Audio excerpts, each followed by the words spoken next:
I want to give you variety in Palma shorts, so today we're off to do a bit of horticulture.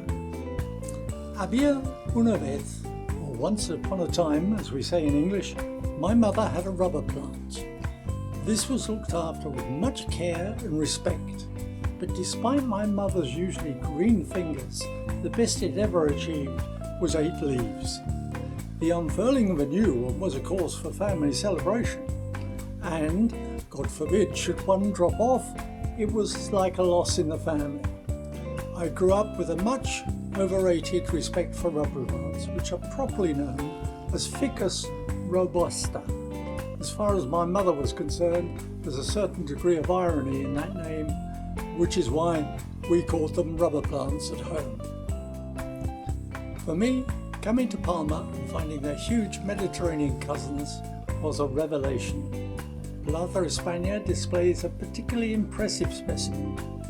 Not long ago, it was given a very severe pruning, from which I was a little fearful it would not recover. But it did, and with great vigour. The building behind it is 11 floors, some 55 metres, and this wonderful specimen almost beats that. In old money, that makes it some 160 feet tall. But this is not the biggest in Palma. It has a fellow who's much older and much taller. To find it, we must cross Palma España heading towards San Miguel and the street of Olms.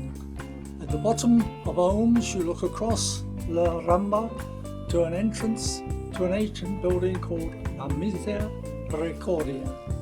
Originally, this was a home for the destitute way back in the 17th century, but now houses an impressive library and many cultural events. But that is not where we're headed today.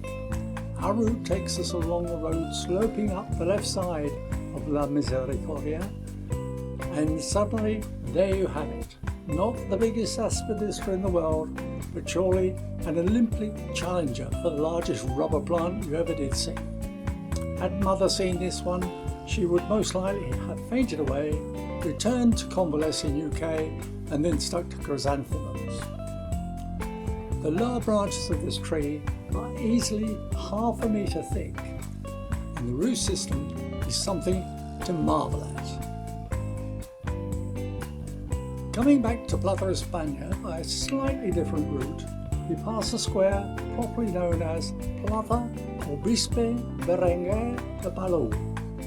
At its side there is a roller skating rink, and the Palmasanos refer to the square with the much easier name of Plaza Patines. Here there are a few struggling cousins, but what they lack in stature they make up for in intricate root systems. I suspect they are a bit soil starved, and their roots seek moisture and nutrient any way they can get it. Plaza Patines is also host to an excellent eco-vegetable and fruit market, but that's a panorama short for another day. If you want to watch it, please make sure you subscribe and click the bell icon. Thank you.